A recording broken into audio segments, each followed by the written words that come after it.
ኦሮምኛ ተናጋሪዎች ናቸው ልጆቹ። አንድ 3 ልጆች አሉ። እነሱን ጠራውና ቤታችን ውስጥ ጣሳ አስቀመጥኩኝና ያቺ ትንሽ ዋይት ቦርድ ላይ ቻይንኛ ማስተማር ጀመርኩ። እነሱን በነጻ ወረድኩኝ ወደ ታች። በቃ እኔ ከላይ ለመጀመር ነበር ግን ያልሆነልኝም ታች ወረድኩኝ። ለምን ቻይንኛ? ምን ላስተምራቸው? ሌላ ህፃናት ናቸው። ቻይንኛ ግን ያው አዲስ ስለሆነ ሰፈሩ ላይ መረር የሰው ይላል። 3 ልጆች ናቸው። በነጻ ጣሳው ላይ ተቀመጡ። ደብተር ከቤት ይዘው ይመጣሉ። EERR ሰን ሰን ስስ ያልኩኝ ቻይንኛ ፊደል ቁጥር ማስቆጠር ጀመርኩኝ። እነሱን እንግሊዘኛ ማስተምራቸው ጀመረ።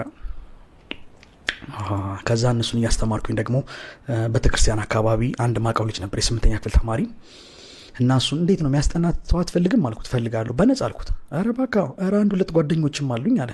በቃ 3ታችሁ ዳስጠናችሁ አልኩት። ኧረ አዎ እሺ አለኝ። እዛ ቸርች ውስጥ የነበረውን መንፈሳዊ አባቴን አማከርኩት ትንሽ ክላስ እንዲሰጠኝ እንዳስጠናበት በቀን ለ1 ሰዓት ምናምን ማለት ነው። ግን ዋይት ቦርድ መግዣ የለኝም። ትልቅ ዋይት ቦርድ ያስፈልጋል። ከዛ ባለቤቴ ሰው ቤት ነው የምትሰራው እንዳልኩክ። ሰርታ ደሞዝ ተቀብላ ስትመጣ መንገድ ላይ ተገናኘን። እማ አልኳት። ባለቤቴ ማለት እንግዲህ ከጎዳና ያነሳችን ጋር ባለትዳር ቆይተናል። ዋይት ቦርድ ልገዛ ነበር አልኳት እና ላስተምር። እንዲህ በጣም አሪፍ ነው አለችኝ። በጣም ጥሩ። ስንት ነው የሚከፍል አንድ ተማሪ አለችኝ። በነጻ አልኳት። ህርክ እኔ የሱ ልብስ አጥቤ ያመጣሁትን ገንዘብ አንተ ዋይት ቦርድ ገዝተህ በነጻ ልትጫወትበት? አልሰጥም እያለች እባክሽን ስጭኝ። አልሰጥም። ስንት ብር ነው የምትፈልገው? 600 ብር። እጇ ላይ የሚቀራ 700 ብር አይሞላም። በቃ እና ግድ የለሽም እንዳው ስጭኝ እንጂ ከዚህ በኋላ ይህን ህይወት አንደግመውም። በቃ ትተነው ነው የምንወጣው። ይህን ህይወት እንዲቀየር አትፈልጊም? ፈልጋለሁ። በቃ ከፈለግሽ አልሰጥም። የሰው አጥርጋ ቆመን ተጨቃጨቅላለሁ እና መጨረሻ ላይ አለቀሰችላ። ግድ የለሽም ብያት ያው ተወደኝ ስለነበር ብቻ እሺ ብላ ሰጠችኝ 700 ብር። 700 ብር እንጂ ሄድኩኝ። እሷ ወደ ቤት ባዶ እጇን ገባች። አንተ እንጨት ለመግዛት ሄድኩኝ። ዋይት ቦርድ ቦርዱን ገዛው። ቦርዱን ይዤ ተሸክሜ ያመጣው እዛ የሰጠኝ ቤተክርስቲያን ውስጥ መንፈሳዊ አባት የፈቀደልኝ ክላስ ውስጥ አስቀመጥኩኝ። ፓርከር ገዝቻለሁ 2 ፓርከር። ነገ እንዲመጡ ደወልኩ ለልጆቹ። 3 ልጆች በንጋታው መጡ። አስተማርኳቸው ፊዚክስ። ወደዱት። ብለው ጀምሮ ብለው ጨረሱ። 2ኛ ቀንም መጡ፣ 3ኛ ቀንም መጡ በነጻ። ኮሮና ነው ትምህርት ተዘግቷል አልኩ እያልኩኝ እየወደዱት መጡ እና ኢቨን ኢፍ አንዳንዴ ሲቀሩ አለቅሳለሁ። ይቀራሉ አንዳንዴ ልክ ሲቀሩ ወደ ውስጥ ነው ሰፈር ውስጥ ነው። ከሰፈር ውስጥ ፓልት ድረስ ወጣለሁ። ቤታቸው ድረስ መጣለሁ ማለት ይችላል። በቃ የት አሉ አይመጡም እንዴ ብዬ በቃ ማስተምርበትን መንገድ ያወዱት ማለት ነው። እኔ አስተማሪ መሆን አልችልም ማለት ነው። በቃ ምንድነው መሆን የምችለው? እያለቀስኩ ይመጣሉ። ተመልሼ ስመጣ አገኛቸዋለሁ። የት ነበራችሁ? አይ የሚኒስትሪ ፎርም እኮ ኑና ሙሉ ተብለን ነው ትምህርት ሊከፈት ነው ሲሉኝ እንደ አዲስ ደስ ይለኛል። ሲቀሩም ባምባ ነው የሚለኝ። በነፃ ነው ማስተምራቸው። ፓርከር እንዲሁ ከሱ ከመንፈሳዊ አባቴ ላይ ገንዘብ እየተቀበልኩ ምናምን ነው የምገዛው። ከሩቅ ነው የምመጣው፣ ከገጠር ነው የምመጣው። እንግዲህ ከስክሱ ጫማዬ ተጣሟል። ተረከሱ ምለብሰው ጫማ በ6 ወር ነው ባይዘው ጫማው ይጣመመው። ከስክስ ግን የፖሊስ ጫማ ብረት ጫማ ነው። በ6 ወር ተጣሟል። ኪን ነበር የመጣው ገዝተህ? አባቴ ነው ሰጥቶኝ ሄደው። አባቴ ከመሄዱ በፊት እሱ ይዞት መጥቶ ነበርና ይሄ ይሆናል ለክረምት ብሎ አስቀምጦልኝ ነው። እኔ ተመላለስክበት ነው? አዎ በእግር ነው መላለሰው። ልጆቹ ግን ትምህርቱን ወደውታል። ኢንስፓየርድ ሆነዋል። በጣም ገብቷቸዋል። 8ኛ ክፍል ተማሪ ናቸው። ከዛ ትምህርት ተከፈተ። ወደ ግቢ ወደ ክላስ ግቡ ተባሉ። ያኔ ልክ ወደ ግቢ ሲገቡ የነሱ ፊዚክስ መምህር ወጥቷል። የለም የፊዚክስ መምህራቸው። የፊዚክስ መምህር ጠፍቶ ስለነበር ይሄ ከ3 ልጆች አንዱ ይሄድና ለዳይሬክተሩ አንድ ልጅ ያስጠናን ነበር፣ ጎበዝ ልጅ ነው፣ እሱ ያስተምረን ይለዋል። እሺ ስልክ ቁጥሩን አምጣ ይለዋል። ስልክ ቁጥሬን ሰጠው። ይህንን ፕሮግራም ስፖንሰር ያደረገልን ድራዲስ አልሙኒየም ነው። ህንፃ እንሞሽራለን ይላሉ ድራዲሶች። ህንፃው የአልሙኒየም ስራ ላይ ከደረሰ ግን እርሶ ያርፋሉ። ድራዲስ በኃላፊነት ተረክቦ በጥራት በፍጥነት ሰርቶ ቁልፉን ያስረክቦታል። ቁጥራቸው ከስራ አለ፣ ደውሉ። ድራዲስ አልሙኒየም ከልብ እናመሰግናለን። ከዛ ጠዋት ላይ ከባለቤቴ ጋር ጋሪ ላይ ቁጭ ብለን ስትሪንግ አርቱንም አልተሆነም ስትሪንግ አርቱን ይዘን ከሸም እያለን ስንመጣ ስልኬ ጮኸ። 11 ቤት ነው። ሳነሳው ሄሎ አቶ እንትና እባላለሁ ከቤተልሔም ትምህርት ቤት ነው አሉ እና መተህ እንድታስተምር ነበር። ለምን ሲጀምሩ መምህር ዳንኤል ብለው ነው የጀመሩት። ጋሪ ላይ ዘለልኩኝ። no one called me like that። የመጀመሪያ ነው። አልተመረኩም፣ ዲግሪ የለኝም። እስከ 12 ነው የተማርኩት። ዩኒቨርሲቲ ስባረር ነው የጨረስኩት። አስተማሪ ልሆን ነው አልኩኝ። ልቀጠር ነው መተህ ልታስተምር ትችላለህ ሲሉኝ ኮራ አልኩኝ። ነገ ነው የምመጣው ዛሬ አይመቸኝም አልኩኝ። አንተ ጋሪ ላይ ነህ? ጋሪ ላይ ነኝ። ወረድን ከጋሪ ስትሪንጋርትን አድርሰን ተመለስን። ከባለቤቴ ጋር ጨፈርን እዛች ደሳሳ ጎጆ ቤት ውስጥ በደስታ ዘለለን። ለምን ስትመለሱ? ደስ ብሎን ነው። ምክንያቱም ደሞዝተኛ ያለውና ቋሚ ደሞዝ አለኝ ማለት ሴፍ ነው ሁሉ ነገር።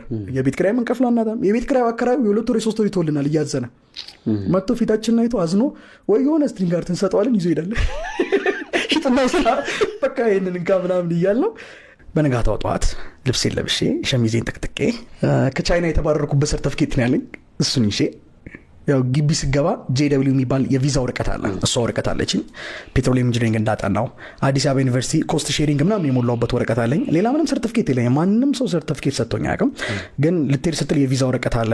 አዲስ አበባ ዩኒቨርሲቲ ኮስት ሼሪንግ የሚባል ለምግብ ምናምን የሚሞላ እሱን ያለኝ። እነሱ ምናምን ሰብስቤ አዲስ አበባ ዩኒቨርሲቲ መታወቂያ ያለችኝ እሷን፣ የቻይና መታወቂያ ያለችኝ እሷን አድርግቼ በባይንደር አድርግቼ ልክ እንደ ሲቪ በባይንደር ወራሱ እኮ አይመጣም ራሱ። ልክ ጉዞ ሲጀምር ከነበርንበት ከገጠራሙ አካባቢ ወጥቼ ስፓልቱ ዳር ስደርስ ማስታወቂያ ተለጥፏየው ስልክ ጀት ላይና ቤተይን ትምህርት ቤት የፊዚክስ መምህር እንፈልጋለን በዲግሪ የተመረቀ 2 ዓመት ስራ ልምድ ያለው ይላል። ከዚህ በፊት እነሱ ለጥፈዋል ለካ እየፈለጉ ነው ሳይ ዲግሪ 2 ዓመት ስራ ልምድ እኔ የለኝም። 2 ዓመት ስራ ልምድ የለኝም፣ በፊዚክስም ዲግሪ የለኝም። ልመለስ አልኩና አይ ብዬ ሄድኩኝ። ግን ባላየሁት ብዬ እንትን አልኩኝ። ኮንፊደንስ መጣው። የሆነ ነገር ኮምፔር እያደረገ ነው ከኔ ጋር። እኔ በእጅ ያለችው ትንሽ የበትርናት ባህር ነው እየጠበቀኝ ያለው ማለት ነው። አሁንም ትንሽ ስፓልቱን ተሻገሬ እንዲሄድኩኝ አሁንም ያንን ማስታወቂያ 2ኛ ጊዜ አነበብኩት። መገጣጠም ደግሞ አይ አልኩኝ በቃ አይ ተስፋ ያለኝ አይመስለኝም። ልክ ግቢ በር ላይ ማስታወቂያ ቦርድ ላይ ተለጥፏል። ድጋሚ ትቼው ገባሁ። ዳይሬክተሩ አገኘኝ። እሺ እንዴት ነህ? ሰላም ነው። ሰላም ነው። አንተ ነህ መምህር ዳንኤል? አዎ እኔ ነኝ። እስኪ ወረቀትን ስጠኝ የተመረክበትን ሲሉ አይ እኔ እኮ አልተመረኩም ብዬ ገና እንዲህ ስል በልበልበልበል ተወው በቃ ካልተመረክ አሉኝ። ማስተማር ከባድ ነገር ነው እንዴ ያክል? እኔም እኮ ቢሆን መጽሐፍ አንብቤ ገብቼ እኮ ማስተማር እችላለሁ። ምን አንብበ ያነበብከውን እዚህ ያለ ሰዎች መናገር ነው። ምን የሚከብድ ነገር አለው? እኛ የምንፈልገው የተመረክበት ዲግሪ ስራ ልምድ ባይኖርም እንደው በዚህ በፊዚክስ ካልተመረክ ምንም አይሰራልንም አሉት። እንደዛ እያሉ ምክትል ዳይሬክተሩ ኋላ መጡና አግኝተናል አንድ አስተማሪ ማስተርስ አለው ምናምን አሏቸው። ሲሏቸው በቃ እንግዲህ ሌላ ጊዜ ስራ ካለ እንደውላለን ሂዳሉኝ። እሺ ብዬ ወጣው። ወደ ቤት መጣው። ድጋሚ እነዛን መጽሐፍቶች ከፍቼ ሳነባ መሸው። I didn't give up። ግድ የለም ካልቀጠሩኝ በቃ የራሴን ትምህርት ልከፍት ነው ማለት ነው ብዬ ነው ያሰብኩት። እያስተማርኩኝ እያነበብኩኝ አመሸው። ማታ እንደለመደብኝ እዛች አባቴ የገዛችልኝ ዋይት ቦርድ ላይ እሱ የገዛልኝ ዋይት ቦርድ ላይ እየጻፍኩኝ አደርኩኝ። ጠዋት ድጋሚ የ11 ቤት ቁጥር 12 ሰዓት ተኩል ላይ ተደወለ። መቼም አሁን የደወሉት ድጋሚ ሊያባሩኝ አይደለም እና ሊሉኝ ነው። አሁን ተጨፈረ ድጋሚ አታነሳው እንዴ? ሳላነሳው ገና በቃ እሳቸውን የደወሉት አልኳት። ለባለቤቴ ማሳየዋት መቼም የደወሉት ሊመክሩኝ አይደለም እና ስራ ሊሉኝ ነው ብዬ ዘለልኩኝ። ና እስኪ እንፈልጋለን አሉኝ። ሄድኩኝ። ሊቀጥሩት የነበረው መምህር የተወሰነ ቀን ይቆያል። ከሌላ አካባቢ ነው የመጣው። እሱ እስከሚመጣ ክላስ ውስጥ ማንም ስለሌለ ግባና ቁም ነው ያሉኝ። ዋና መግባት ነው። አስተምር አይደለም ግባና ቁም ነው። ጠብቅ ልጆቹን በቀን 50 ብር ይከፈላል ነው። አረ በነፃ ቆማለሁ አልኳቸው። በፊዚክስ ፔሪድ ገብቼ ነው ቆማለሁ። ባዶ እንዳይሆን እየገባ ያቸው ነገር እና በቀን 50 ብር። አረ ምን 50 ብር እኔ በነፃ ገብቼ ቆማለሁ አልኳቸው። አይ የትምህርታችን ህግ አይፈቅድም፣ ገብተህ እንከፍልሃለን፣ ልጆቹን ጠብቅ። እሺ አልኳቸው። ዳይሬክተሩ ጋውን ነበር አይተሱ የተንጠለጠለ። ይሄን ጋውን ልበስ ብለው ሰጡኝ። እንዱ ቾክና ዳስተር እንደዚሁ ሰጡኝ። እጄ ላይ ይዤ ገባሁ። ባዶ እጄ ነኝ። ወረቀት የለኝ፣ ደብተር የለኝ። ገርም ነው። ቾክና ዳስተር ይዤ ገባሁ። ልክ ክላስ እንደገባሁ ምዕራፍ 0 ብዬ ጻፍኩኝ። ዩኒት 0 ፊዚክስ ምንድን ነው ከሚለው ሐሳብ ጀመርኩኝና ያንን ለተማሪዎቹ አብራራውላቸው። አብዛኛው ተማሪ ግን እንደምታውቀው ፊዚክስ አይወድም።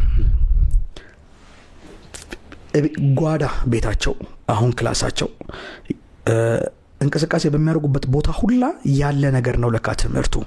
ያን አንደርስታንድ አላደረጉትምና ከህይወት ጋር ነበር አገናኘው የነበረው። ለምሳሌ በፊዚክስ ኒውተን ሰርድ ሎ የሚባል አለ፣ ግብርና አጸፋ ግብር የሚባል። ይህንን ወንበር በ10 ኒውተን ከመታው በ10 ኒውተን ነው የሚመታ። ይሄ ወንበር እንዳያሳምም ቀስ ብለህ መታው ነው የሚለው። እና እዛ ፕሪንሲፕል ላይ ምን ያስቀምጣል? የሰው ልጅ ወደፊት ለመራመድ ኃይል ወደ ኋላ ነው የሚያወጣው። ተፈጥሮ ናት ወደፊት የምትገፋው። ወደፊት ልራመድ ብለህ ወደፊት ኃይል ብታወጣ ትደፋለህ፣ አትራመድም። ምናልባት አሁን እንደው ሙቪ እያደረክ ራሱ ካየው እንዲህ ስትል ኃይል ወደ ኋላ ታወጣለህ። ኃይል ወደ ኋላ ስታወጣ ተፈጥሮ ናት ወደፊት። እሺ እስኪ ወደፊት ተራመዳውና ኦኬ ያዘው። ያኛው እግር ወዴት ነው እየተራመደ ያለው?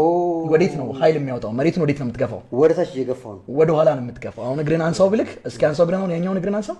በቃ ኃይል ወደ ኋላ ነው ያወጣው። መሬቱን ወደ ኋላ ነው የገፋው። ኃይል ወደ ኋላ ስታወጣ ተፈጥሮ በራሷ ደግሞ ወደፊት ትገፋለች። ወደ ኋላ ተራመድ ብንል ነው። እስኪ ወደ ኋላ ተራመድ። ያዘው። ይሄኛው እግር ወዴት ነው መሬቱን እየገፋ ያለው? ወደፊት ነው። ስለዚህ ወደፊት ስትገፋው ተፈጥሮ በራሷ ወዴት ትገፋለች? ወደ ተቃራኒ ይገፋል። አዎ ምናልባት ይሄንን ነገር አሁን ጨረቃ ላይ ብናደርገው ኖሮ ኃይል ወደ ኋላ ስታወጣ ወደፊት የሚገፋ ሌላ ኃይል አይኖርም ነበር ማለት ነው። ምድር ላይ ግን ፈጣሪ የስበት ኃይልን ፍሪክሽን አስቀምጧል። እና ብዙ ጊዜ በህይወታችን ወደ ኋላ የሚጎትቱን ነገሮች በጠቅላላ ሊያስፈነጥሩን ነው። ወደ ኋላ የሚጎትት ፍሪክሽን የሚባለው ፍሪክሽን ምንጊዜም ወደ ኋላ ነው የሚጎትተው። ወደ ኋላ የሚጎትተው ኃይል ባይኖር ኖሮ የሰው ልጅ ወደፊት አይራመድም። ያንን ነገር አንደርስታንድ ሲያደርጉት ደስ አላቸው። የመጀመሪያዋ ቀን አለቀች። ሁለተኛ ቀንም ገባው። 4 ክላስ ነው። 9ኛ 8ኛ ABCD ነው። 4ቱንም ክላስ አስተማርኩ። ሁለተኛም ቀን አስተማርኩ። ምዕራፍ 0ን ጨርሼ በአንድ ቀን ሁለተኛው ቀን ምዕራፍ 1 ብዬ ጀመርኩኝ። እና ድምጼ በጣም ነው የሚጮህ። እዚህ እያስተማርኩ እዛ ክላስ ይሰማል። ዳይሬክተሩም ይሰማሉ። ልጅ እያስተማረ ነው እንዴ? ማን ነው አስተምር ያለው?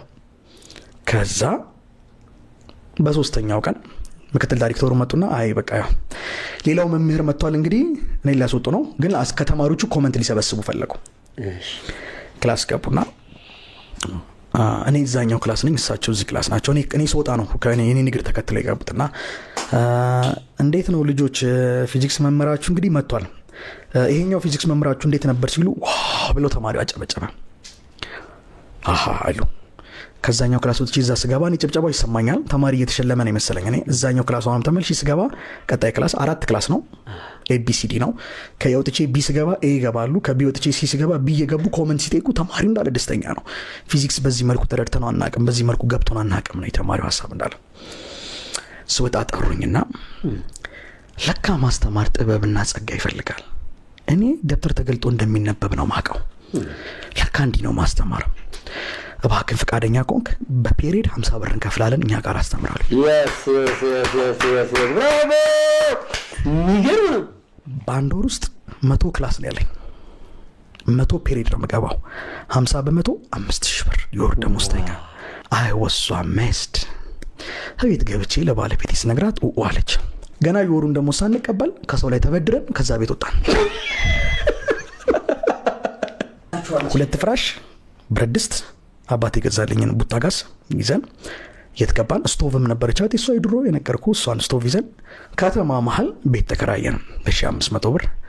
ስንገባ አከራዩም ማየችልና አይ እነዚህ ልጆች እንደው ለእናቷ ደውላ ነው የምትናገረው፣ ከዛ በኋላ ነው የምታጫውተን። አይ እንደዚህ ነው ያሁኑን ይከፍላሉ እንጂ ቀጣይ የሚከፍሉሽ አይመስለኝም ትላታለች። ለምን ስንመጣ ይዘን የመጣ ነው ዕቃ 2 ፍራሽ፣ ቡታጋስና ብረት ድስት ነው። ሌላ ዕቃ አላችሁ? የለንም። እንደዚህ አዎ መሬቱ ሲሚንቶ ነው። እዚህ ላይ ነው የምታኙት? አዎ እዚህ ላይ ነው የምታኘው። ኧረ ተው ሙሸማ ሰጠችን፣ የምንጣፍ ቆርጣ ሰጠችን። በጣም እጅግ በጣም የሚገርሙ ሰዎች ናቸው። ባይገርም ትልቅ ኢምፓክት ነው ያላቸው በህይወቴ ላይ። እና እዛ ቤት ገባን። ቤቱ ሰፊ ነው። እዛ ጥግ ነው የምንተኛው። ባዶ ነው ቤቱ። ከዛ አንተ ፊዚክስ እያጠናህ ትጮህበታል። ወሩ አለቀ። ደሞዝ ሲሰጥ ተቆራርጦ 3000 ምናምን ብር ይደርሰኝ። አላመንኩም። እንዴ እኔ እኮ 5000 ብር ነው ብዬ ነው አምኜ ወጣሁት ከዛ ከገጠር። ከዛ ድጋሚ አልኩኝ፣ ከፋኝ። ግን ማስተማሩን በጣም ወድጄው ስለነበረ ልጆቹ ሚኒስትሪ ተፈተኑ። ሁሉም ሃይስት ማርክ አመጡ በፊዚክስ።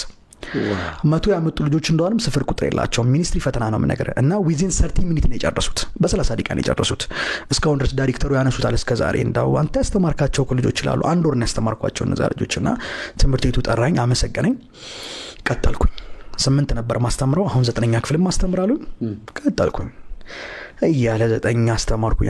ከዛ ደግሞ አይ ብላ 11ኛ ክፍል ማስተምራለሁ። 9ኛና 11ኛ ክፍል ይዤ ማስተማር ጀመርኩኝ። ደሞዜ እያደገ መጣ። እንዳው ደሞዜ ያደገበትን መንገድ እዚቹ ጋር ጠቆም ማልክቼ ለፍ። ምን ሆነ መሰለህ እንግዲህ 3000 ምናምን ብር ነው የሚከፈለኝ። የቤት ኪራይ እንከፍላለን፣ ከዛ ይበላል። ባለቤት ስራ ቆመች እየሰራች አይደለም እሷ አረፍ ብላለች። በጣም ተጎድታለች በጣም እና ከዕለታት በአንድ ቀን አስተምሬ መጥቼ ምሳ በልቼ ልመለስ ነው። ምሳ ቋጥሬ ይዤ አልሄድም። ያው እንዲህ ውፍር ያለ ሽሮ ነው የምትሰራልኝ እና አንድ ቀን ይዤ ስከፍተው አስተማሪው እንዳለ ስቆ በግድ እያኘኩ ነው የሚዋጥልህ። ያው ሽሮ ደግሞ በባህሪው ድርቅ ይላል ሲውልና ያ ስለሆነ በጣም ስለሚያሳፍረኝ ይዤ አልሄድም። ምሳ ቤት መጥቼ በልቼ ነው መለሰውና ቤት ቁጭ እየበላው ደሞዝ ገባ። ስልካችን ላይ ቴክስት ገባና ስልክ የሌለውን ቴክስት ልክ ሳነበው 9400 ብር ይላል። አላመንም። ከቤቴሌን ትምህርት ቤት ደሞዝ ይላል። ደነገጥን። ሳታውቁም ተጨምሮ አላወኩም። 3000 ምናምን ብር ነው እኮ ደሞዜ፣ አሁን 9400 ነው። ደነገጥን። ከዛ አይ አልኳት፣ በስተት ነው የገባው አልኳትና ይኸውልህ የሰው ልጅ መጥፎነቱ አሁን ነው ሄደን ገንዘቡን እናውጣው አልኳት። ሳያወጡት ወይ ያ በስተት ነው የገባው ቶሎ ብለን እናውጣው ሄደንና 9400 ብሩን ሙሉን አወጣ ነው። እሺ እንዴ ነገ ቢጠይቁስ? ነገ እንዳይጠይቁኝ አልኳት። እቃ ወዲያውኑ ገዛዛበት። የዛኑ ቀን አንድ ድሮ ማቃት ሴትዮ ነበረችና ቴሌቪዥን ሸጣለሁ ስትል ሰምቻለሁ። ይሄ ቦርጫሙ ቴሌቪዥን 1000 ብር ነው ሸጣለሁ ያለችው። ሄድኩኝ እሷ ጋር አስችኜ በባጃጅ መጣሁ። ቴሌቪዥን ገዛው። ከአመታት በኋላ ነው 1000 ብር እየተወቀልክ ነው። 11 ሰዓት እያለ ነው ሱቅ ይዘጋል፣ እየመሸ ነው። በባጃጅ ሄድኩኝ ገበያ ዲሽ ገዛው። ወደ ቤት ይዤ መጣሁ። ዲሹ ምናምን ልክ ይዤ ስመጣ 12 ሰዓት ከምናምን ነው። ኦልሞስት 1 ሰዓት ነው ጨልሟል። ዲሹ መገጠም አለበት አልኩኝ። በባትሪ ስልክ እንጨት ላይ ዲሽ እንገጥማለን የሚል አይችልም ሞተው ስልክ እንጨት ላይ ዲሽ እንገጥማለን የሚል በባትሪ ፈልጌ ደወልኩኝ። ይሄ ዲሽ ሰራል? አዎ ሰራል። የት አካባቢ ነው? እዚህ አካባቢ። እና መምጣት ይመቻል? አንዴ ጠዋት መጣልሻለሁ አለኝ። አይ አሁን ነው መምጣት ያለበት። ኧረ ጦቶ አትምጣ፣ አይነገልኝ፣ ሌላ ቦታ ድገ አሁኑኑ ማታውኑ ዲሹ መገጠም አለበት ነው። ለምንድን ነው ጓጉቻ ያለው? የምድር ነው ኮምፕሊፍሲ ቴሌቪዥን አይተን አናውቅም። ሰው ቤት ቴሌቪዥን ስናይ ምናልባት አንዳንዴ እቃ ስትሪንግ ጋር ለማስረከብ ሄደን ስንመለስ ግሮሰሪ ውስጥ ነው ቴሌቪዥን ተከፍቶ ቆመን ረጅም ሰዓት የቀረንበት ጊዜ አለ እና ካልተገጠማለን አይገጠምም። ጠዋት አሉን ይሻላል። አበራ ነው እግዚአብሔር ይህንን ታሪክ ያውቃል። እሺ የሚለውን ድምፅ እያየን አመሸን። ራት በላን። ከፍተ ነው። እውነቴን ነው የምልህ። ባለቤቴ ትሄዳለች፣ ትነካዋለች፣ ድምፅ መስጫውን ትመለስ። እኔ ሄዳለሁ፣ እነካዋለሁ። አጠፋ ነው እና ተኛን። ለሊት ተነሳች እሷ ድጋሚ አበራችው። ድንገት ስታበራው ድምፁ እሺ ብሎ ጮኸ፣ በጠበጠ። እኔ ብንብዬ ምንድን ነው ብዬ ስነሳ እየቀነሰች ነው ደንግጣ። እሷም አብርቷለች። እኔም ማየሁት ዙሪያውን አየዋለሁ። አጠገርም ያለው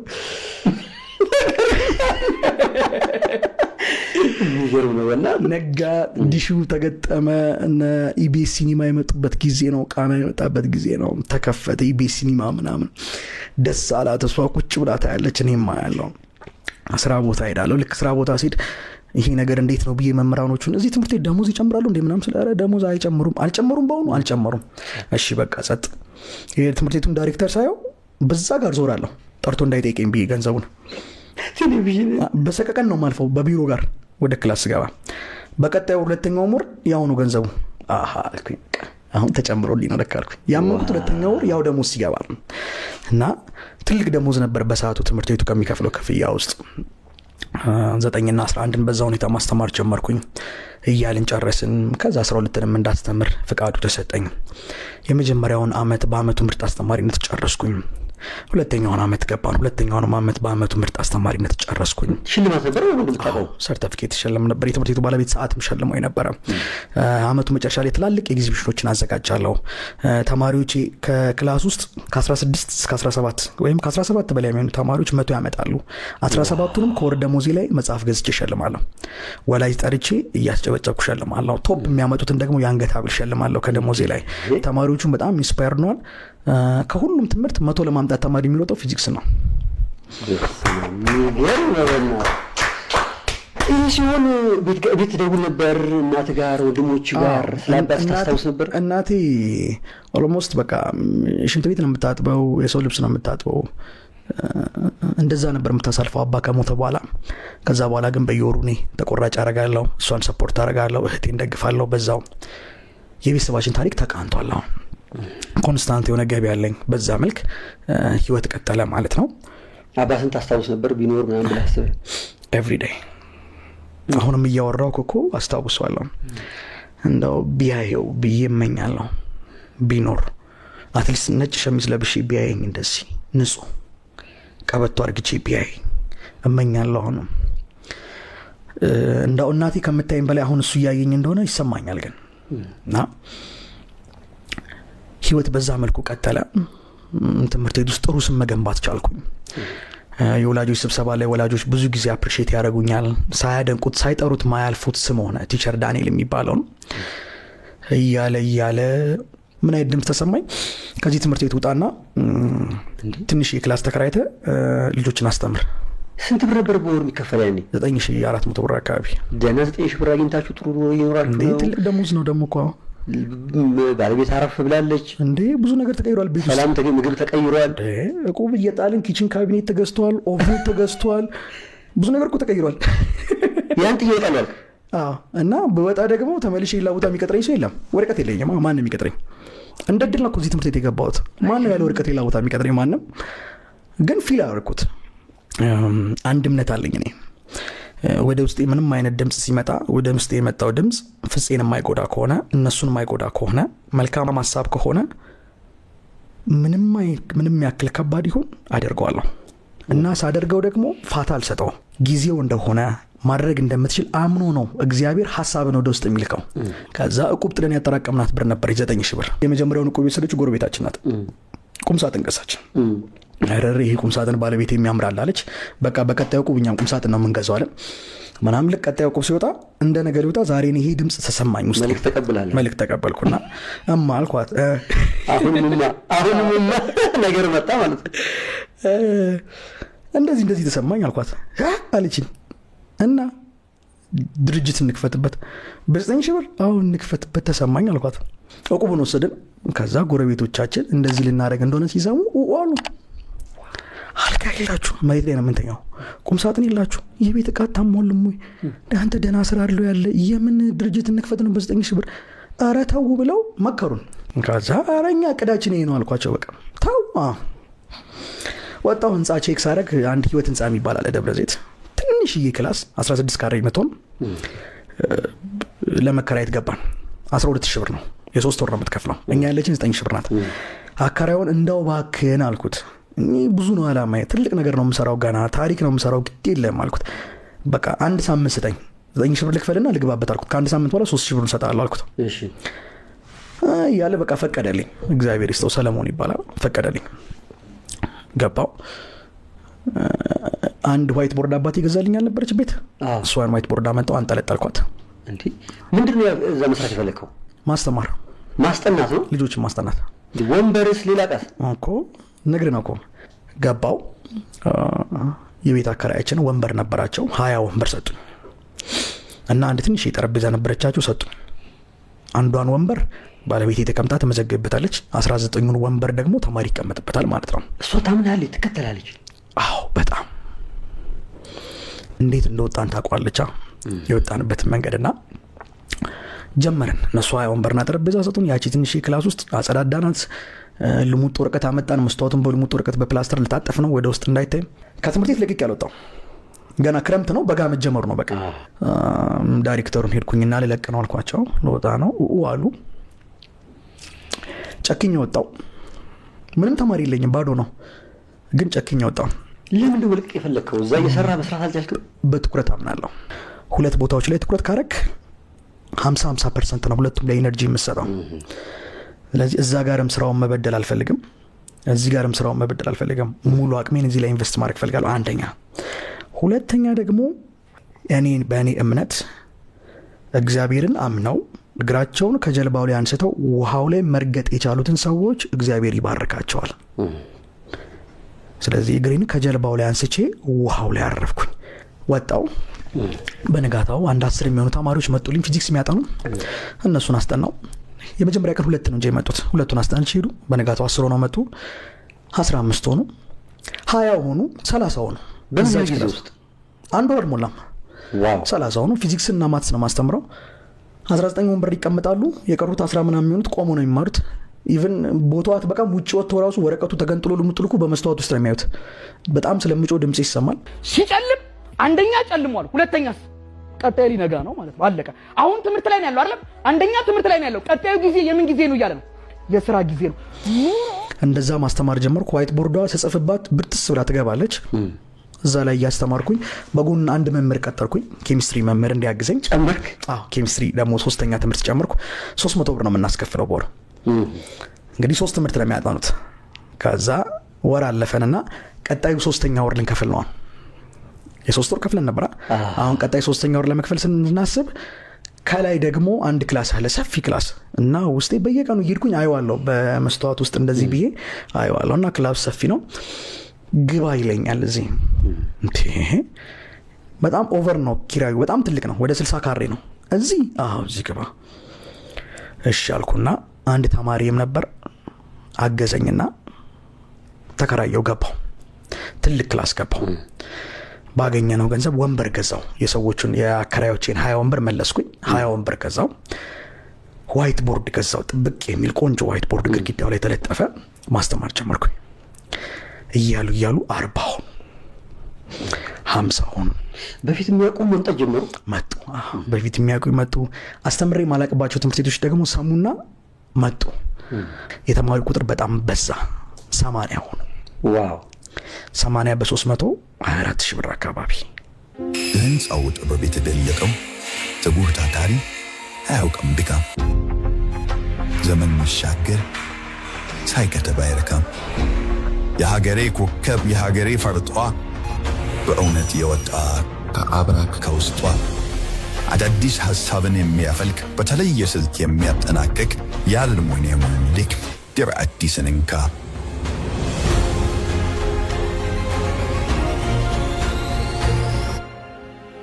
የቤቱ አድባር የህንፃው ዋርካ ትራቢስ ኢንጂነሪንግ። እኔም ጥሩ አገኛለሁ፣ ለአስተማሪውም ከፍላለሁ በሰዓት። አሁን ደግሞ በቃ ላይብረሪ ክፈት አለኝ ውስጤ። ላይብረሪ እሺ ብዬ ሲኒ መደርደሪያ አለች ቤታችን ውስጥ። ሲኒ መደርደሪያ፣ ሲኒና ድስትና የሚደረደርበት ነጭና በጥቁር ፕላስቲክ 5 መደርደሪያ አላት። ያቺን ይዤ መጣሁና ከተማሪዎቹ ላይ መጽሐፍ ሰብስቤ ሪቫን አስሬ ላይብረሪውን መረቅ። ፈንዲሻ ምናምን ዳቦ ተዘጋጅቶ እዛው ክላስ ውስጥ ነው። እዚህ ይማራሉ። ግድግዳው ስር ደግሞ የሲኒ መደርደሪያ አለች፣ መጽሐፍ ሞልቷታል። ተማሪ ከዛ መከራየት ይችላል። ባለቤቴ ቁጭ ላዛ ጋር ስንት መደርደሪያ ያለ? 4 ነው 5 ሲኒ መደርደሪያ ነው እኮ እሷ ላይብረሪ ነች። ላይብረሪ ናት። ምንድን አንተ የሚታይ ከተማ ውስጥ ትልቅ ላይብረሪ ነው የሚታየኝ። አንድ ሽንኩርት መደርደሪያውን ትወስዳለህ፣ አንድ ደሞዟን ትወስዳለህ፣ አንድ ቁም ሳጥኗን በላ። ውስጥ የመጣውን ድምፅና የማደርገውን ድርጊት በፍጹም ኮምፔር አላደርገውም። አሁን ውስጥ የመጣው ድምፅ እኔ ትልቅ ላይብረሪ ስከፍት ነው የተሰማኝ። ስለዚህ ያለኝ የሲኒ መደርደሪያ ነው። በሲኒ መደርደሪያ መጽሐፍ አድርግቼ ጀመርኩ። ላይብረሪው ተመረቀ። ተማሪው እያለ እየተጨበጨበ ፈንዲሻ ዳቦ ተሰጣቸው። ይስቃሉ እነሱ መቼም አይደል። ከተከፈተው ላይብረሪ በላይ የወጣው ወጪ በለጠ። ሴሬሞኒ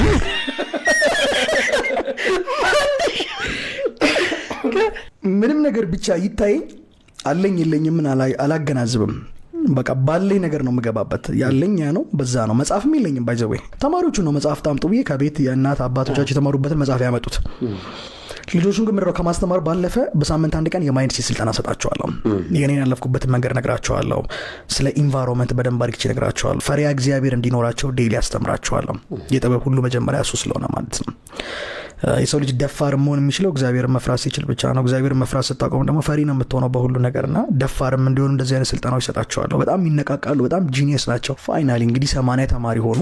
80 ተማሪዎችን ይዘን ጨረስን የመጀመሪያውን አመት። ብዙ ጊዜ ወላጆች ደግሞ የሚሰጡት ኮሜንት ነበረ። እንግዲህ እንደነገርኩ አንዷ የመጀመሪያው ክላስ ውስጥ ነው ባለቤት የምዛው የምትመዘግበው። ከዛ ተማሪው ይማራል። ክላሱ ሰፊ ስለሆነ ግድግዳው ስር እሷ ትመዘግባለች። ወላጅ እየመጣ ቢሮና ክላስ አንድ ላይ አይሄድም የሚል ኮሜንት ሰጠን ነበረ ነው። 3ኛ ጨመርን። በጣም ሰፊ ክላስ ወደ 74 ካሬ የሚሆን ቢሮአችን ነው። በጣም ሰፊ ነው። በጣም ሰፊ ነው ስለ ኤክስትራ ሰፊ ነው። አንድ ባለቤቴ ነው 74 ካሬ ውስጥ ቁጭ ላ የምትመዘግበው። ቀጣይ ነገ ተነገ ወዲያ ግን እንደሚጠበን አምናለሁ። አሁን ወደ መስከረም ስንተላለፍ ኖርማል እኛ ጋር ቅዳሜና እሁድ ነው የሚያጠኑት። ከሰኞ እስከ ዓርብ ደግሞ ትምህርት ቤት ይማራሉ። እነማን? እነዚሁ 12ኛ ክፍል ተማሪዎች። በየትምህርት ቤቱ እንደዚህ አይነት ህግ ወጣ። ቅዳሜ 12ኛ ክፍሎች ማጥናት አለባቸው ጥሩ ውጤት እንዲያመጡ። ስለዚህ እናስጠናቸዋለን ብለው ወላጅ ሰብስበው ተናገሩ። የኛ 160 ተማሪዎች ሊጣፉ ነው ማለት ነው። ተማሪው አብዛኛው ተማሪ ፍላጎቱ የነበረው ወደኛ ጋር ነበር እና የዛን ጥናት ትቶ እኛ ጋር ይመጣል። ስለዚህ 2-3 ተማሪ ነው እነሱ ጋር ጥናት የሚቀመጠው ማለት ይቻላል። ስለዚህ ትምህርት ቤቶቹ ምንም ማድረግ ስላልቻሉ ዘጉ። ቅዳሜ የሚባለውን ቲቶሪያል ዘጉና አቆሙ። በእናንተ ምክንያት? በእኛ ምክንያት። በተለያየ ትምህርት ቤት ባይዘው ስማችን ብዙ ጊዜ ይነሳል። በቃ ያ ማይሲድ የሚባል እየተባለ ብዙ ጊዜ ስማችን ይነሳል። መጀመሪያ አካባቢ በጥሩ ነው ወይስ እንደው በጥሩ በመልካም መጀመሪያ የመጣንበት መልካም ነበር። 12ኛ ክፍሎች ላይ ስንደርስ ግን ተማሪው እንዳለ ሽፍት አርቶ ወደኛ ጋር መምጣቱን ሲያውቁ በተለይ የግል ትምህርት ቤቶች ቀጥታ አይ ብለው በመጥፎ ሁኔታ ስማችንን ማንሳት ጀመሩ ማለት ነው። ተማሪው እኛ ጋር ነው 160ም እየተማረ ያለው። የግሎቹም የመንግስቶቹንም ተማሪዎች እኛ ነን የምናስጠናው። ስለዚህ ዘንድሮ 12ኛ ክፍል የምናስጠናቸው ተማሪዎች ውጤት ማምጣታቸው የግድ ነው። አለበለዚያ ቀጣይ አመት ማይሲድ አይቀጥልም። ለምን ተማሪዎቻችን እናንተ ጋር እያጠኑን የወደቁት ነው የሚባለው። ስለዚህ የግድ እነዚህ ልጆች ውጤታማ ማድረግ ምንም አማራጭ የሌለው ጉዳይ ነው። እነዚህ ልጆች ውጤታማ በማድረግ የግል ትምህርት ቤቶችንም የመንግስት ትምህርት ቤቶችንም ማሳመን እንዳለብን ተሰማኝ። እንደነገርኩ ነው ወረቀት የለኝም፣ ግራጁዌት አላረኩም። ያም አንዱ ትልቁ ጉድለቴ ነው፣ አንዱ ትልቁ ህመሜ ነው።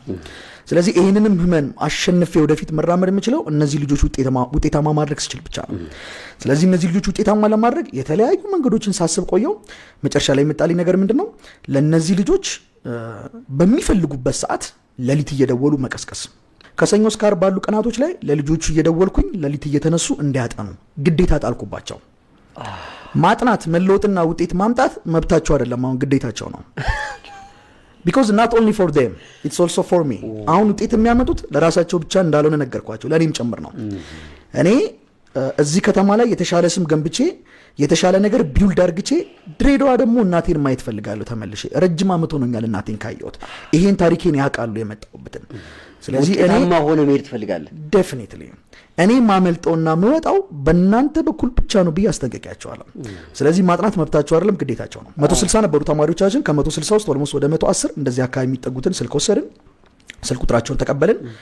4 ሰዓት መነሳት ለሚፈልግ ልጅ 4 ሰዓት፣ 5 ሰዓት መነሳት ለሚፈልግ ልጅ 5 ሰዓት፣ 6 ሰዓት መነሳት 6 ሰዓት፣ እስከ ሌሊቱ 10 ሰዓት ቁጭ ብዬ እደውላለሁ ማታ ለሁሉም ተማሪ። ቀን ቀን አስተምራለሁ፣ ማታ ማታ ለነሱ እየደወልኩኝ አድራለሁ። ወደ 110 ተማሪዎች ናቸው ስልክ የሚደወልላቸው። አንድ 30 የሚሆኑ ተማሪዎች 4 ሰዓት ነው መነሳት የምፈልገው ይላሉ። ስለዚህ 4 ሰዓት አንደኛው ጋር ደውላለሁ፣ 30ው ጋርም ደውላለሁ ማለት ነው። እንደዛ እየደወልኩ እስከ ሌሊቱ 10 ሰዓት አነጋለሁ። ሌሊት 10 ሰዓት ላይ ተኛለሁ። ባለቤቴ አጠገቤ ቁጭ ብላ ቡና ሻይ በማፍላት ደግሞ እንደዚሁ ታግዘኛለች። እስከ ሌሊቱ 10 ሰዓት እነሱ ጋር ደውላለሁ። ተመልሼ ጠዋት ክላስ ገባለሁ፣ ክላስ አስተምሩላለሁ። ድጋሚ ማታ ለነሱ ደውላለሁ።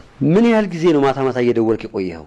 ኦልሞስት 4 ወር 5 ወር አካባቢ ወደ 110 የሚጠጉ ተማሪዎች ማለት ነው። ይደወልላቸዋል፣ ከቅልፋቸው እንዲነሱ እናረጋለን፣ ኢንስፓየር እናረጋቸዋለን። በዛው ደው ያበረታታቸዋለሁ። ትንሽ ጊዜ ነው የቀራችሁ፣ አይዟችሁ፣ በርቱ። አንዳንዶቹን ደግሞ እስቲ ካልጋ ላይ እንወርዳለን፣ እሺ ካልጋ ላይ ይወርዳሉ።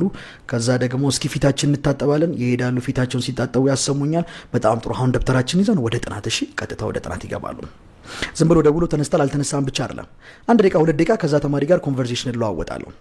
ለምን እንደደወልኩለት ለምን ማጥናት እንዳለበትም ጭምር አሳስበዋለሁ። እነዛና አይደክም። we don't have any option፣ ሌላ ኦፕሽን የለንማ። አማራጭ ቢኖረን እኮ እነዚህ ልጆች ውጤታማ የምናደርግበት እንመርጠዋለን፣ ግን ሌላ አማራጭ የለንም። በቃ ቀን አስጠነተናቸው ሌሊት ካልደገሙት ዋጋ የለውም። አንድ ሰው በሚያወራበት ሰዓት ላይ የሚያወራው ሰው የእውቀት ነው የሚጨምረው፣ የሚያዳምጠው ሰው የእውቀቱ የሚጨምረው የተወራለትን ነገር ደግሞ ለራሱ ሲናገረው ብቻ ነው።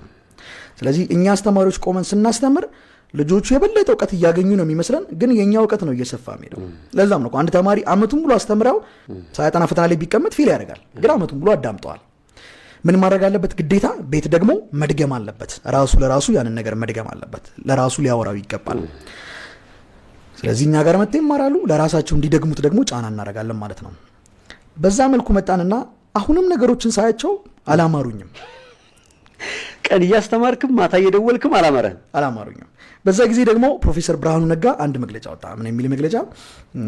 አምና ያለፉት ተማሪዎች 3 ምናምን አካባቢ 2015 3% እኔ እንጃ እንደዛ አካባቢ ነው ያለፉትና ዘንድሮም ያ ቁጥር ይደገማል አለ።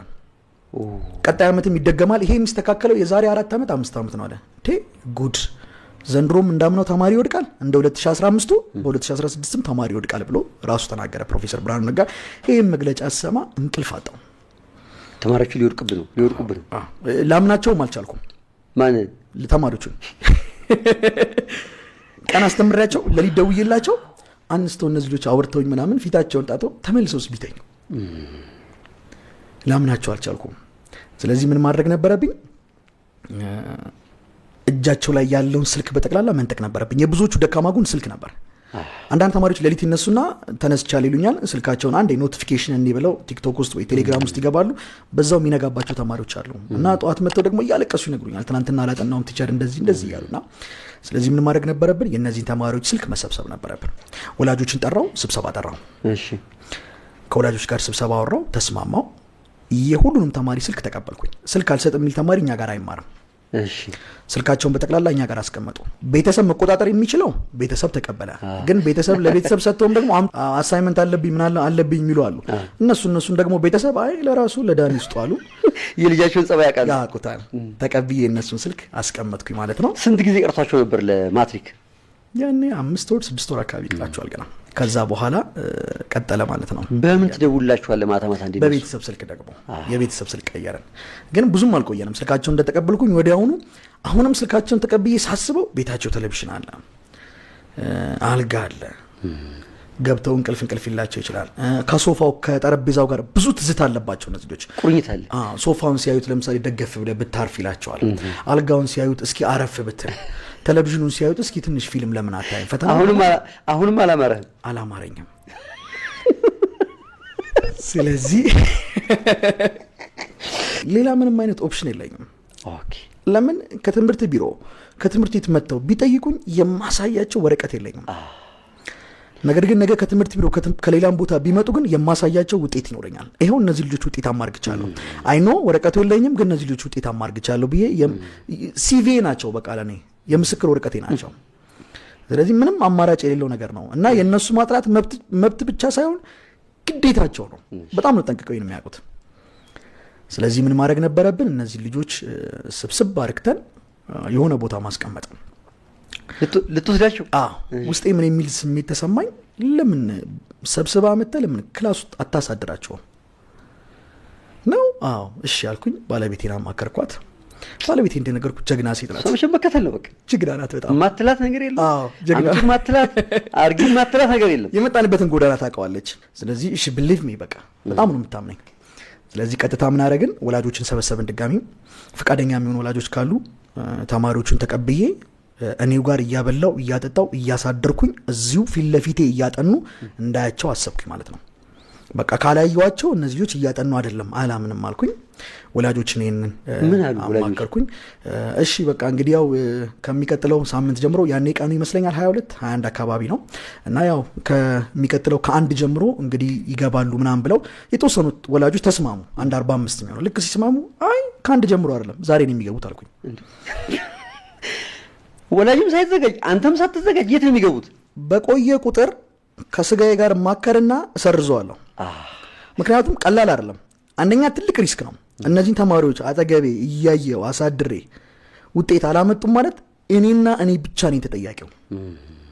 በፊት ትምህርት ቤቱን ተወቅሳለ፣ ቤተሰብን ተወቅሳለ፣ ቤት ስላልተቆጣጠራቸው ነው እንጂ ዳኒ አስተምሯቸዋል በጥሩ ሁኔታ ብለህ ልትናገር ትችላለህ።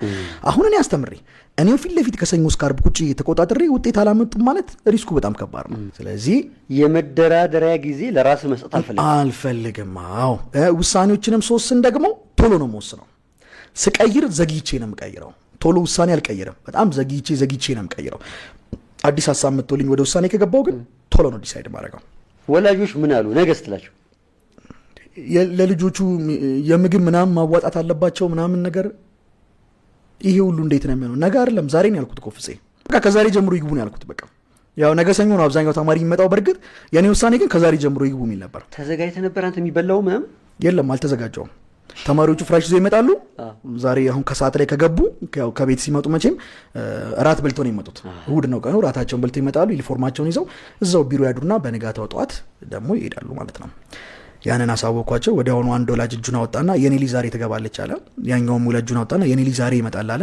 ወዲያውኑ ተማሪዎቹ ስብሰባው ገና ሳያልቅ ፍራሽ ይዘው ቤተሰብ ስልክ ደውሎላቸው ፍራሽ፣ ጃር፣ ውሃቸውን ምናምን ይዘው ሻንጣቸውን ይዘው መጥተዋል ቢሮ። ልክ ስብሰባውን ጨርሰን ስንወጣ ሁለት ተማሪዎች ሻንጣቸውን ይዘው ትላልቅ ሻንጣ ምናምን መጥተዋል። ልክ ሌላ ሀገር የሚሄዱ ነው ይመስል ራሱ የያዙት ሻንጣ። የሚገርም ጉዞ ነው። የዛኑ ቀን እኔና ባለቤቴ ይዘው አደርን። በነጋታው ሁሉም ተማሪዎች 45ቱም ተማሪዎች ሰኞ ቀን ከትምህርት ቤት ሲወጡ ሁሉም ተማሪዎች ገቡ። ቀን ኤና ቢ ክላስ ብዬ ቅድም የነገርኩ 9ኛ 10ኛ 11ኛ ክፍሎች ይማሩበታል። ቀን እስከ 11 ሰዓት ከ20 ድረስ ከቀኑ 11 ሰዓት ከ20 ድረስ እናስተምርበታለን። ልክ 11 ሰዓት ከ20 ሲል የምናስተምርበት ክፍል አለ አይደል? እዛ ክላስ ወንበሮች አሉ። ወንበሮችን ሰብስበን ጥግ እናደርግና ጠረግ እናደርገውና ተማሪዎቹ ፍራሻቸውን አንጥፈው 12ኛ ክፍሎች ደግሞ እዛ ይተኛሉ ማለት ነው። ክፍሉስ መሬት ላይ ነው የሚተኙት። ሴቶቹ ኤ ክላስ ይተኛሉ፣ ወንዶቹ ቢ ክላስ ይተኛሉ። ለምንድን ነው? ሪስኩን ነው። አንድ ሴቶቹ ኤ ክላስ ወንዶቹ ቢ ክላስ ነው የሚተኙት። አንተ ደግሞ መሀል ላይ ትጠብቃለህ። ኤ ክላስ ይቆለፋል፣ ቢ ክላስ ይቆለፋል። ከዛ እኛ በሚነሱበት ሰዓት ደግሞ መተን እንከፍትና እንቀሰቅሳለን።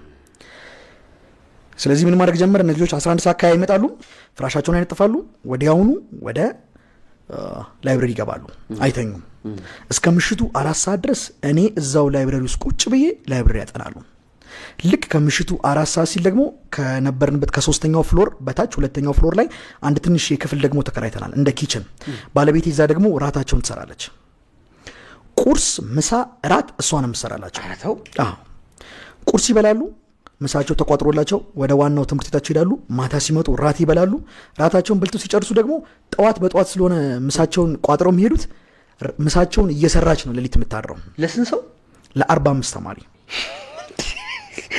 ወይ ጉድ! ፖሲብል ነው ማለት እንዴት ተቻለ? ማለት 45 ተማሪ ቀላል እኮ አይደለም። አሁን ልጅ አለች፣ ለአንድ ልጅ ቤት ቁርስ ቋጥሮ ሰርቪስ ቶሎ እንድትደርስ ማድረግ ያለው ውጣ ውረድ አውቀዋለሁ። አንድ ልጅ 45 ተማሪ ከቤተሰብ ነጥለ አብልቶ አጥጥቶ በምን የሚቋጠርላቸው? ምሳቃላቸው። ሁሉም ከቤት ምሳቃውን ይዞ መጥቷል።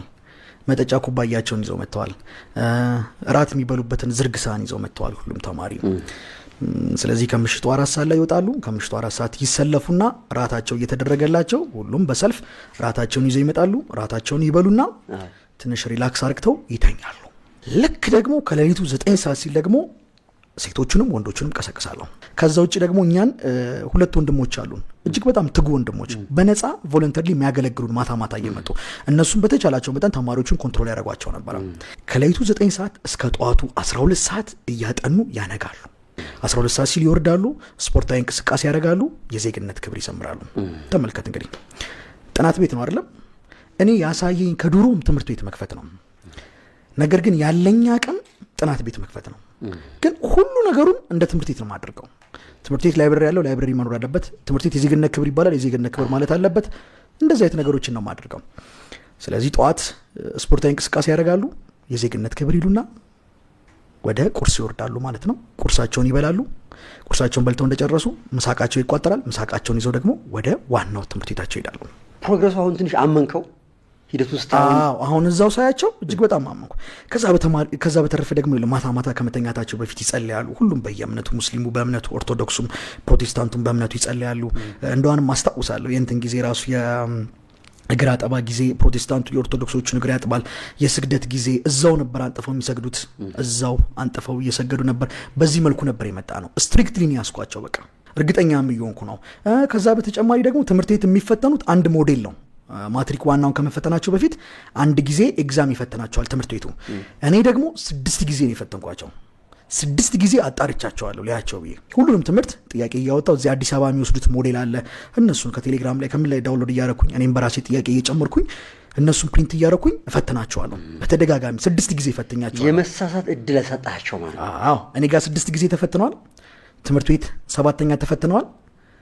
ለመፈተን ሲገቡ ዋናውን ፈተና ሲፈተኑ 8ኛቸው ነው። ጨዋታ ነው። እነዛን ሁሉ ጊዜያቶች ስመጣ ጫማዬን ቀይሬ አላውቅም። አንድ ጫማ ነበር የምለብሰው በቃ። ምክንያቱም ፋይናንሻሊ በጣም እየወረድን ነበር ወደታችንና ጫማዬንም ቀይሬው አላውቅም። እና እንደውም በአንዱ ቀን ጫማ ገዝተው ምናምን ሰርፕራይዝ አርክተው ነበረ እና የነበረ ንብረት እጅግ በጣም ደስ ይላል። ግን ጭንቀቱን ያለውበትን ሁኔታ ፊቴ ላይ ታነበዋለህ። በቃ እንቅልፍ አይወስደኝም። በጣም ይከብደኝ ነበር። እንደው በጸሎትም በምንም ወላጆቻቸው እነሱም ራሱ ያግዙኝ ነበር። አልፎ ደግሞ በሳምንት አንዴ እንደዚህ ምናምን ወላጆች አንድ ላይ ሰብሰብ ይያሉ ምግብ እየሰሩ ያመጡ ደግሞ ይመግቧቸው ነበር። በዛ መልኩ ወላጅም በጣም ትጋቱ ብዙ ነበር። ግን ዞሮ እንደነገርኩ ሪስኩ በጣም ትልቅ ነው። ወላጅ ሙሉ ኃላፊነቱን ይለጥሏል። አሁን የልጁ ውጤት አላመጣም ማለት እኔ ነኝ የምጠየቀው። and also I believe in one thing ብዙ ሰዎች አጨብጭበውላል ማለት ቀጣይ ብዙ ሰዎች ካንተ የሆነ ነገር ይጠብቃሉ ማለት ነው። ቀጣይ ለሚፈጠረው ለእያንዳንዱ ነገር ተጠያቂ የሚያደርጉት አንተ ነው። ወይደር ምክንያቱም እነሱ ራሱ ቢሆኑ ተጠያቂ የሚያደርጉት አንተ ነው። ቢኮዝ ከዛ በፊት አድንቀዋላ። ስለዚህ ሪስኩ በጣም ትልቅ ነው። 4ኛዋ ወር አለቀች። ፈተና ገቡ፣ እንዳልኩ ተፈተኑ፣ ወጡ። በቅርብ ደግሞ ከሰማ አሁን የአለፈው ዓመት 2016 ጳጉሜ 4 ላይ ውጤታቸው ወጣ። ውጤታቸው ሲወጣ ማታ ከሌሊቱ 6 ሰዓት አካባቢ ነበር የተለቀቀውና እንቅልፍ አልተኛንም። እኔም ባለቤቴም ቁጭ ለን ነበረ። ውጤት ድንገት ወጣ። ቴሌግራም ላይ ነበር፣ ግሩፕ አላቸው። እዛ ግሩፕ ላይ አንደኛዋ ተማሪ አለፍኩ ብላ ስጽፍ ደነገጥኩኝ። ቀጠለች፣ 2ኛዋ፣ 3ኛው፣ 4ኛው አለፍኩ ነው። ከዛ ደግሞ በኢንቦክስ ደግሞ ውጤታቸውን ደግሞ እንዳለ ሲልኩልኝ ደስታ ሊነግር አልችልም። አንዳንዶቹ ተማሪዎች እናታቸው ድንች በበርበሬና በዘይት እንዲጥቂሾ ሸጣ ነው ያሳደገቻቸው እና ብዙ ዋጋን የከፈለችባቸው እሱ ነው። አንድ የቀራት ተስፋ፣ ሌላ ልጅ የላትም። በቃ አንድ የቀራት ተስፋ እሱ ነው እና እሱ ልጇ ማለፉን ስትነግረኝ እያለቀሰች የነበረውን ደስታና ስሜት ልነግር አልችልም። እድሜ እንደተጨመረልኝ ነው የዛን ቀን የምቆጥረው። ከነዛ ውስጥ ኦልሞስት ወደ 1-4 የሚጠጉት ተማሪዎች ሪሚዲያል ውጤት ነበር ያመጡት። ምን ማለት ነው ሪሚዲያል ውጤት ማለት? ከ300 በታች ነው ያመጡት፣ ግን ያው ከ250 በላይ ነው፣ 260 እንደዚህ አካባቢና ያው በሪሚዲያል ውጤት እንደሚያስገባቸው እናውቃለን። ወደ 38 የሚጠጉት ደግሞ በጣም ጥሩ ውጤት ነው ያመጡት እነሱ።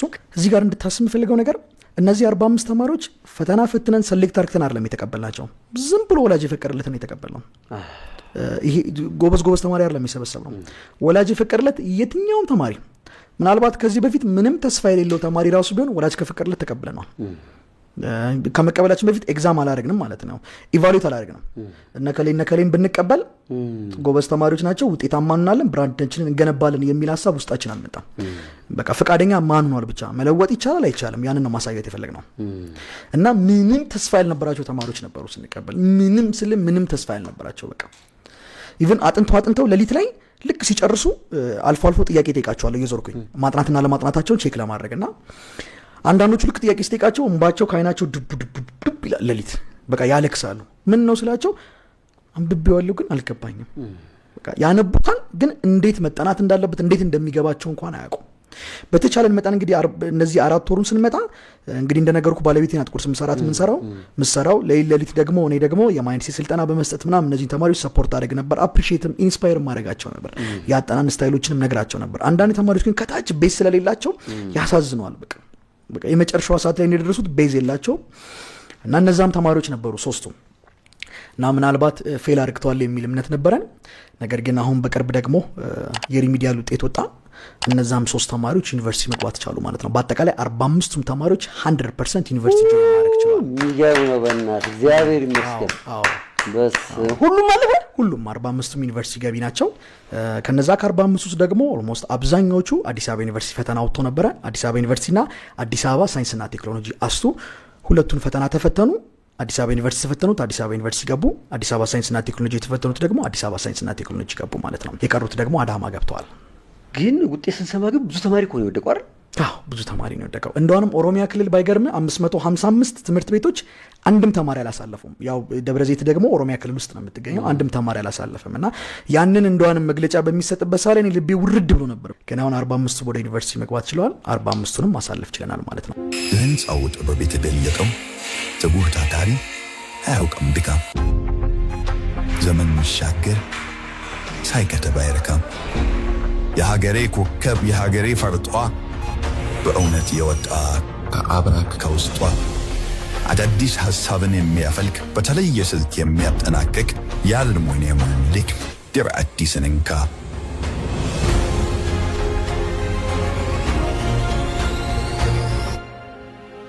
የቤቱ አድባር የህንፃው ዋርካ ትራዲስ ኢንጂነሪንግ። ይህን ነገር ማሳካት የመጨረሻ ጉዳይ አድርገዋል። ከተቋማችሁ ከድርጅታችሁ ከአንተ ሙያ ጣፋንታ ጋር ገናኝተዋል። ስለዚህ ያ ውጤት ሲመጣ ምን ነበር የተሰማችሁ? አንተስ ምን የተሰማ? ባለቤትስ ምን አለች? ይኸውልህ እንግዲህ ፍጽዬ እነዚህን 4 ወራት በጣም በከባድ ሁኔታ ነው የጨረስን። እንዳልኩ ፋይናንሻሊ ፐር መንዝ 54,000 ብር እናወጣለን ከኪሳችን። በጣም በከባድ ሁኔታ ነው የመጣ ነው። ብዙ ዋጋ ማስከፍሎናል። እኔንም ዋጋ አስከፍሎናል እሷንም። 4 ወራት ደግሞ እርጉዝ ነበረች ባለቤቴ። ጽንስ በሆዷ ይዛ ሌሊት እስከ 7 እስከ 8 ነው የምትቆየው እሷ። እያማሰለች እየሰራች 8 ሰዓት ትተኛለች። 11 ሰዓት ተነስታ ሻይ ትጥዳለች። 12 ሰዓት ሲል ስፖርታቸውን ሰርተው ሲጨርሱ ይመጣሉ፣ ቁርሳቸውን ይበላሉ። ምሳቃቸውን ደግሞ አጥባ እሷ ናት የምታጥበው፣ ቋጥራ ደግሞ ትሸኛለች። ከዛ ኪችኑን ሁላ ታጸዳና ደግሞ ልክ 2 ሰዓት ተኩል ሲል ደግሞ ድጋሚ ወንበሯ ላይ መታ ተቀምጣ ተማሪ ትመዘገባለች። የወር ክፍያ የሚያመጡትን ትቀበላለች። ልክ 6 ሰዓት ሲደርስ ደግሞ ምሳ ማይቆጠርላቸው ደግሞ የተወሰኑ ተማሪዎች አሉ የመንግስት የሚማሩ፣ እነሱን ደግሞ ትወርድና ደግሞ ምግብ ትመግባለች። ተመልሳ 7 ሰዓት ትመጣና ደግሞ ድጋሚ እየመዘገበች ትቆያለች። ብዙ ዋጋ ነው የከፈለችው። ጀግና ጀግና ጀግና ጀግና ጀግና ጎበዝ ጀግና። መጨረሻ ላይ ይሄን ውጤት ስንሰማ በትክክልም ፍሬ ያፈራ ነው እዛ ጋር ነው። እንደነገርኩ እኔ በእድሜ ላይ እድሜ እንደተጨመረልኝ ነው የምቆጥረው። በቃ የዛን ጊዜ የነበረኝን ደስታ ምናልባት ከዚህ በኋላ ሰርቼ የማገኛቸው በሺም በሚሊዮን የሚቆጠሩ ገንዘቦች ራሱ አይተኩትም። በቃ እንዴት ለአንዴና ለመጨረሻ ጊዜ ረካው የምትልበት ታይም የለም። ልክ እንደዚህ አይነት እርካታ ነው ውስጥ የፈሰሰው። እሷ ጋርም ልክ እንደዚህ አይነት እርካታ ነበር የፈሰሰው። እሷ ደግሞ ስፔሻሊ በጣም ከብዷት ነበረ እና ይህን ሁሉ ዋጋ የከፈልነው ግን መጨረሻ ምን ልናተርፍ ነው ትለኛለች። ትርፉ የሚታየው ለእኔ ነው፣ ለእሷ አይደለም። እሷ ከጀርባ ነው ያለችው። እኔ ነኝ ከፊት እየታየኝ ይሄ ትርፍ ምን ሊያመጣ እንደሚችል እየታየኝ ወደፊት ሜዳው ነኝ። እሷ ከኋላ ነው የምትከተለኝ። ትርፏ አይታያትም፣ የኔ ጀርባ ነው የሚታየው። አምና ወዳህ ነው የምትከተለው። ቤታችንን ስታየው የቤት ዕቃ የተሟላ